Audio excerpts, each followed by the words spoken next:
aos telespectadores da TV Cisca.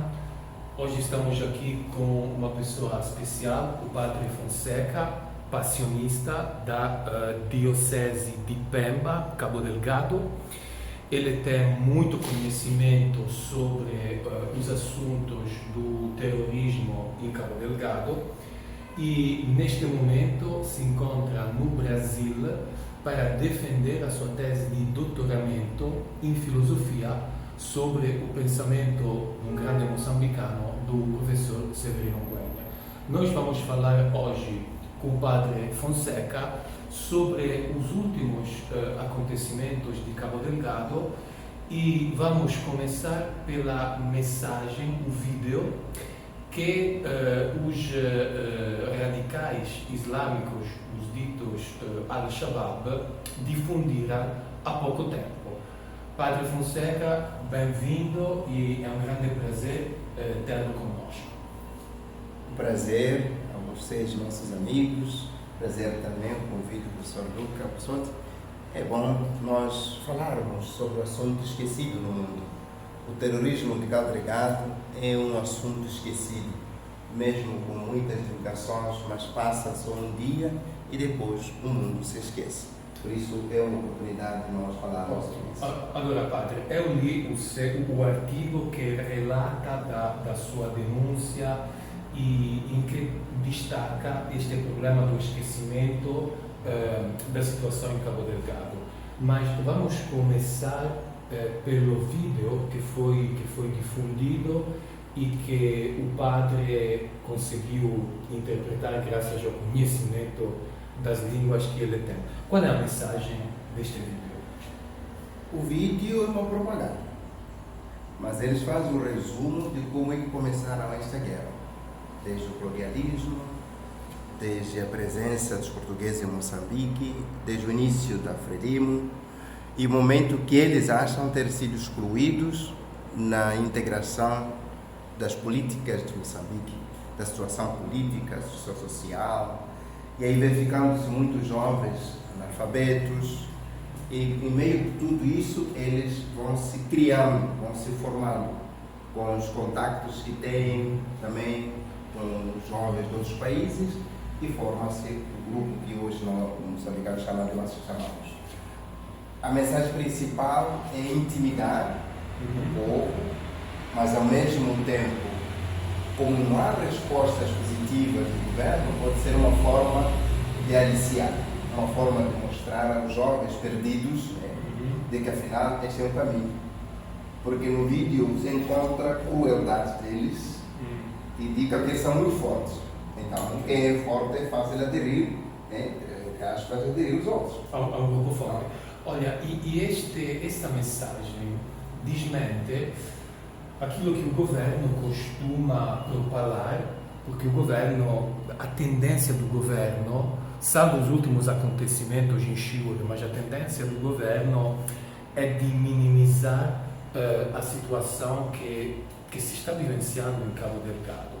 Portanto, qual é, digamos, não estou a dizer quem é que tem razão, mas qual é a verdade? Ou seja, ainda existe essa força por parte do grupo do Al-Shabaab, ou de fato o governo, juntamente com as tropas ruandesas, conseguiram minimizar os ataques? Estão a divulgar o Estado Islâmico. Sim. Independentemente de morrerem muitos, eles têm que continuar. Por um lado, como aspecto militar, nenhum governo vai levantar as mãos e dizer já estamos sendo derrotados. Claro. Mas diante da realidade do tempo que passa, de quase 7, 8 anos, o governo deveria dizer que estamos tendo dificuldades. Esta é a compreensão de quem pesquisa. Mas a compreensão estratégica militar não se pode dizer isso. Então, eles, os dois lados, quer os machababos, quer o governo, cada um está dizendo, vamos vencer. É uma linguagem otimista, mas por um lado, como nós pesquisadores, parece que o governo está sendo fiel, honesto, diante daquilo que nós gostaríamos, que é o fim da guerra. Para o povo, quer que a guerra termine. E para isso o governo tem que dizer a verdade.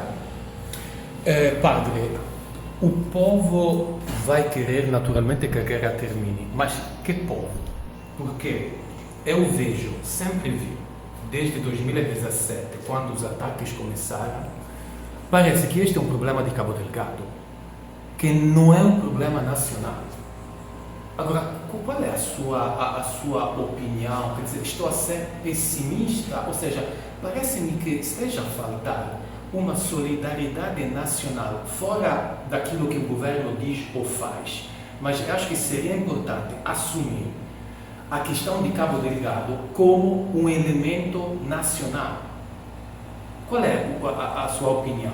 Ou seja, existe essa solidariedade nacional ou é apenas um assunto que tem a ver com Cabo Delgado, um bocadinho de Nampula e de Niassa? O papel do governo ou do Estado em geral é trazer um elemento de unidade, de solidariedade e convivência. Mas as desigualdades sociais que foram criadas e a forma como o assunto foi tratado ao longo desses 8 anos fez com que o problema continuasse sendo só de Cabo Delgado. Um exemplo é que quando os deslocados foram a Nampula, gritavam ali, Anacotu, Anacotu, ou seja, gente de guerra, como se estivessem a invadir o local dos outros. Sim, um espaço dos outros. Então, não houve desde o início essa questão de se assumir de que este problema é dos moçambicanos. Quando nós falamos do povo, estamos a dizer exatamente os que sofrem diretamente. Afetados. Porém, este problema é de todo o país e afeta todo o país. Exatamente. Porque uns morrem, fogem das suas regiões, os outros sofrem por causa do impacto econômico, social e o próprio tecido social de todo Moçambique é afetado. Então, alguns pensam e se enganam ao lançar o problema só para Cabo Delgado. Porque o problema é de Moçambique, apesar de não se construir essa compreensão de que o problema do terrorismo é um problema de Moçambique. Sim, eu diria, este é um assunto que tem a ver com toda a África Austral, mas o padre estava a falar das pessoas diretamente afetadas. E o padre fez uma denúncia há pouco tempo. Eu li um artigo publicado por um jornal português. E o que é que o padre denunciava acerca da situação, podemos dizer, humanitária de Cabo Delgado? Qual é a preocupação? A maior preocupação é que durante esses 8 anos teve sim um envolvimento de certos organismos, várias organizações, governos sensibilizando os seus parceiros. Mas parece que isso já cansou. Já cansou. Mas porque tem que se cansar? Enquanto continuar a guerra, não se pode cansar. Por isso eu denuncio que não se pode cansar. Ninguém deve abandonar isso. Porque enquanto continuarmos isolando aquela gente, haverá milhares e milhares de crianças que vão morrer de fome, estão tendo problemas de abrigo, estão tendo problemas de escola.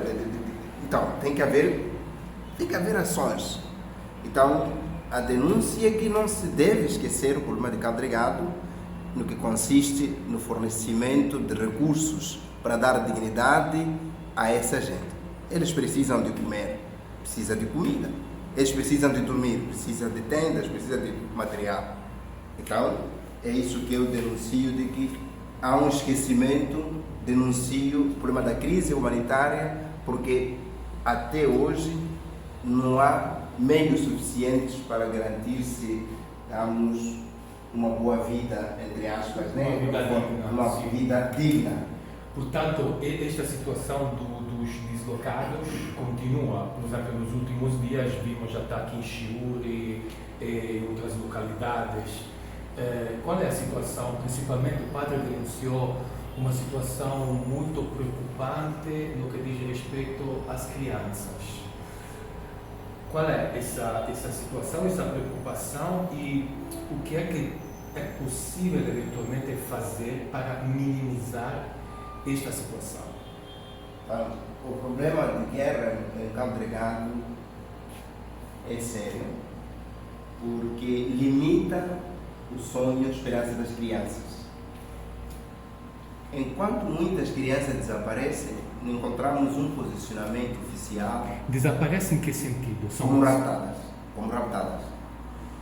Nas cidades, por exemplo, em PB tem um caso. Portanto, o grupo Al-Shabaab rapta as crianças.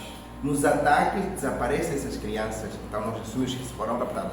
E houve a denúncia da ONU de que, de fato, houve rapto de crianças. Então, essas crianças, a experiência que eu tive antes de vir para o Brasil, eram treinadas, eram raptadas, treinadas para a guerra. Embora os que estão nesse momento a fazer incursões de ataques não se encontrem crianças, nós acreditamos que sejam escondidos em algum lugar sendo treinados. Então, nós fazemos essa conclusão pelo fato de ter um número maior de desaparecidos e a denúncia que também fez a ONU. Então, temos aqui esses elementos que são suficientes para dizer que não, temos que prevenir, temos que cuidar, temos que fazer algo para que esse problema seja estancado. As crianças devem voltar ao convívio ou devem ter um lugar onde podem ter essa dignidade de formação, daquilo que merecem para sonhar, para ter esperança nesta vida. O padre conhece muito bem o terreno, sei que acompanhou o exército, etc. Agora, padre, qual é o seu ponto de vista com relação a esta ligação entre as comunidades locais e este grupo de Al-Shabaab, que fundamentalmente é composto por jovens moçambicanos? Isso dava-se a entender que era uma guerra seletiva, que buscavam talvez cristãos, buscavam talvez só membros ligados ao governo, e eles faziam isso, mas houve uma mudança de modo operante. Quando atacam, matam todos. E se Podem assim, ser cristãos, se assim fosse, cristãos isso... não teria atacado. Claro. Se assim fosse, no cima da praia não teria ocupado e matado muita gente. Então, houve essa primeira precipitação de se concluir isso, mas essa guerra já vai além dessa seleção que eles fizeram, já afeta todos. Nos ataques morrem crianças, morrem eles mesmos, morrem muçulmanos, morrem ruas, morrem mães. Agora, como trata-se de uma mistura de jovens moçambicanos, também com uma intervenção, como no início, de jovens vindos de outros países, alguns diziam assim, até nos ataques era preferível você não ser conhecido, porque ao ser raptado, por exemplo, no rapto de alguém, sabendo que este me conhece, você já era. Eles eliminavam a pessoa. Então, houve essa precipitação, claro, é próprio dos investigadores ir logo chutando alguma conclusão, mas já se ultrapassou essa forma de pensar de que um grupo era vítima ou outro grupo não era. Então, todos em Cabo Delgado hoje são vítimas desses ataques. Em alguns lugares intensificaram pela ausência, eu acredito isso, pela ausência do Estado, ausência dos militares. Agora, padre, uma última questão. Todos são vítimas, independentemente da pertença étnica, religiosa, etc. Mas todos também fazem, ou seja, Macondes, Macuas, Kimuani, todos esses grupos, ou membros desses grupos, agora fazem parte de Al-Shabaab, porque antigamente, por exemplo, na primeira fase se dizia que ali não há Macondes. Os Macondes eram as primeiras vítimas, etc. Agora evoluiu um pouco esta situação? Qual é o seu ponto de vista? Um trabalho bem feito por Salvador Forquilha, sim, e seus companheiros mostraram um jovem Maconde preparado desde cedo para se integrar a esse grupo. Hoje não se pode pensar que nenhum Maconde pode se tornar muçulmano, por exemplo. Então isso descarta. Existem Macondes que já integraram, que aderiram ao grupo. Sim, aderiram ao grupo. Que até agora, os vídeos que divulgam, não vem Maconde. As línguas que usam árabe, Só aí é mau acordo. Ok. É uma estratégia militar, sim. Talvez isso pode fazer com que se pense que não há no grupo Maconha. Para mim, é uma estratégia. É uma estratégia. Então, como uma estratégia militar, eles também têm condições. Porque mesmo nesses vídeos longos que eles fazem questão de falar mais em árabe como uma língua de divulgação, de propagação. Porque esses vídeos são divulgados também para fora, para lá, no canal do Estado Islâmico. Portanto, existe essa ligação com o Estado Islâmico agora, é verdadeira. Por aquilo que eles mostram ali a bandeira, em todos os vídeos eles colocam a bandeira do Estado Islâmico. Então, ou eles são instrumentalizados, ou são financiados, ou são associados, ou usam por autorização deles para poder intimidar mais. Eu acredito nessa última versão, que usa o Estado Islâmico para terem mais peso, para terem mais credibilidade, para as pessoas terem mais medo. Mas eles usam sim as bandeiras do Estado Islâmico. As línguas que usam, árabe, Swahili, é Malco. E é Malco que falam dali da região, Sul, Memba, dali da região.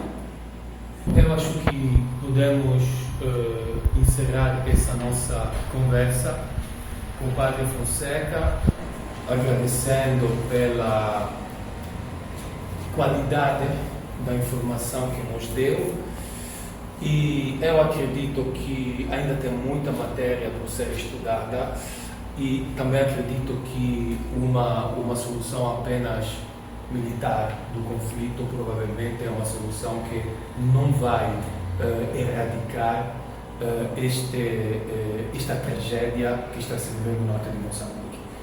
Padre, muito obrigado mais uma vez e naturalmente lhe espero aqui no nosso canal.